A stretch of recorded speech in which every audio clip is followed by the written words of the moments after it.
Hi everyone, I have just received my new Windows 10 laptop from Amazon today. Okay, and I've spent the last few hours setting it up. So I've had to install new drivers, Windows updates, Office 365, and I basically installed the software suite that I use for my video editing, and I've transferred the license keys across. Okay, so about the laptop. Right. Okay. What is it doing? Okay, you just did something there. Right. So the laptop itself, I bought it from Amazon, and I paid for it myself out of my own money. So I'm not being paid to promote this laptop. Okay. So the laptop is a Huawei MateBook D 14, and it's actually got one of the new AMD Ryzen 5 processors. So in this case, it's an AMD Ryzen 5 3500U. It's got 8 gigabytes of RAM, half a terabyte SSD, and it comes with Windows 10 Home. Okay. Apart from that, it seems good on paper. I won't be able to tell you how good it is until I probably at least use it for about 6 months. Then I can give you a better idea of how it's doing in relation to its build quality and how it responds to wear and tear, etc., etc.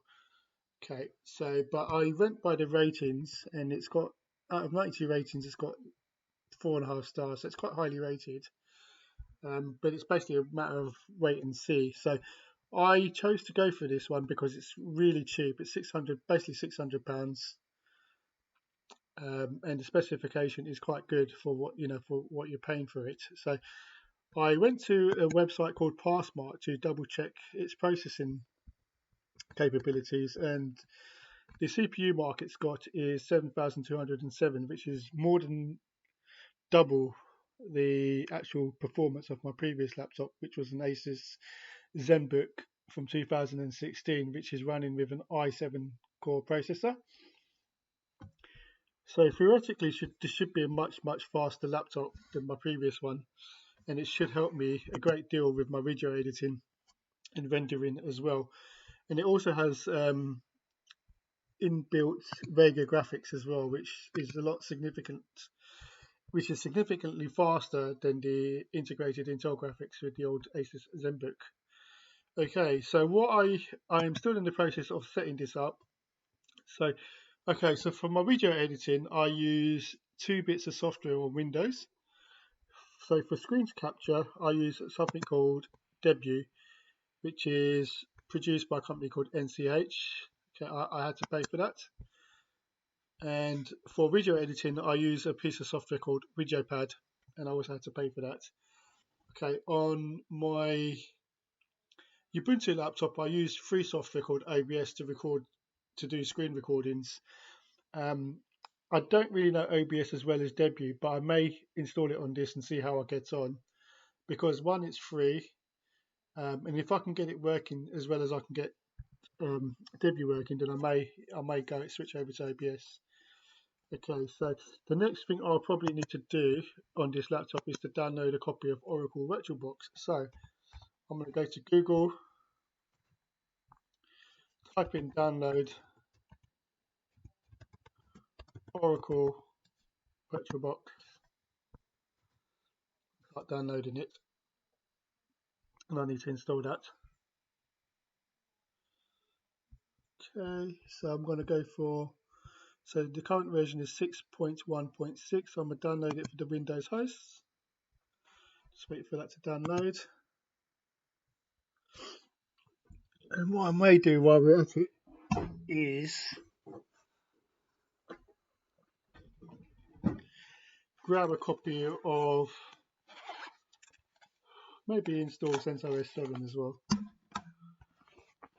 I might actually import it from an OVA that I created early this year. So, and the process was documented in another YouTube video. So I've just grabbed an external hard disk, and I'm just going to plug that in.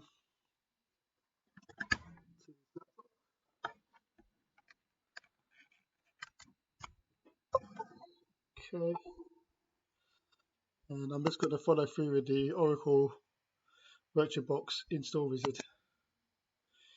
Okay, in this case, it's just going to be next all the way through. Install. Okay, my recording just crashed, so I'm starting the debut again. I've noticed on this new laptop, debut is not performing as well, so I might need to have to probably use ABS going forward, but we'll see how we get on. It's quite strange because the reason I got this laptop was to help with the video recording, but if I struggle with debut, I might need to look into alternatives. So anyway, I'm gonna click on install to carry on installing Oracle VirtualBox.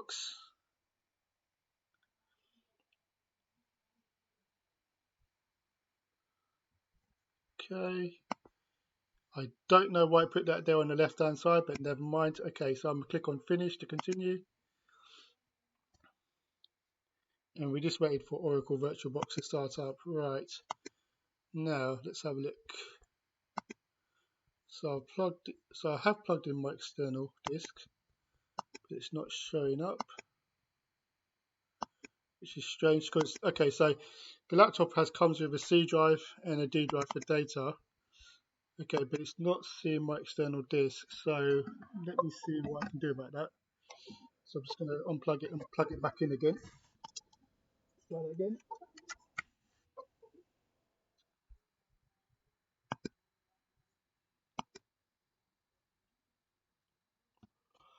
Okay, I will pause. Okay, okay. I don't need to pause recording. It's now finally showing up. Right.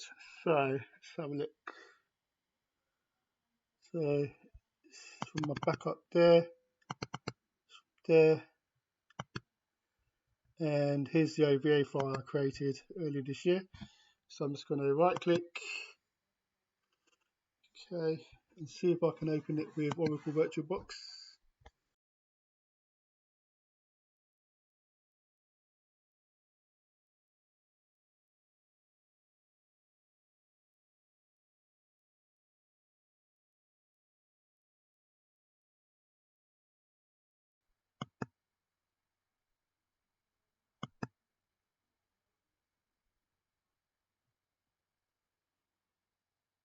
Okay, so it's now imported.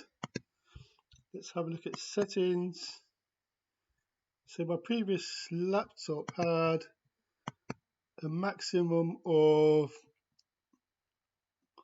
4 cores.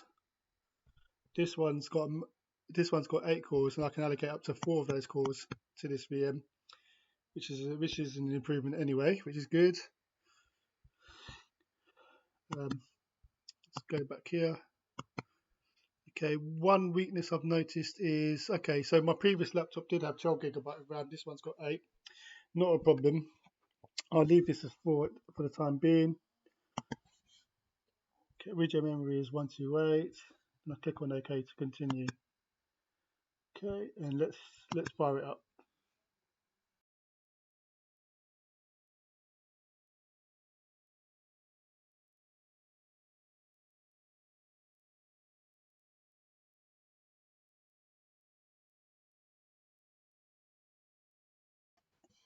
Let's wait for this to go in.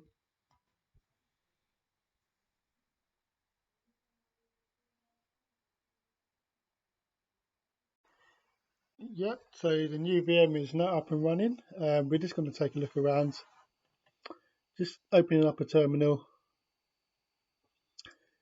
Seems to be running pretty well. Just to bear in mind, I did export the VM on an Intel laptop, and I'm now importing it onto an AMD laptop, but it doesn't seem to be too much of a problem. But what I will do, to be honest with you, is to probably install CentOS 7 from scratch, configure it to how I want, and then export it, and I'll mark it as an AMD OVA file as well. Thank you very much for getting to the end of this video. Please like if you like this video. If you don't like this video, I totally understand. That's your prerogative. Most of my videos are actually how-to videos with instructions. So, and if you want to see any of those how-to videos, please feel free to subscribe. I will also probably start doing more videos like this where I start talking about my setup and what I've got, just in case if anyone's interested. And finally, if you wish to be notified when I upload further videos, then please hit the notification bell. And thank you very much for your time and patience. and have a nice day. Thank you.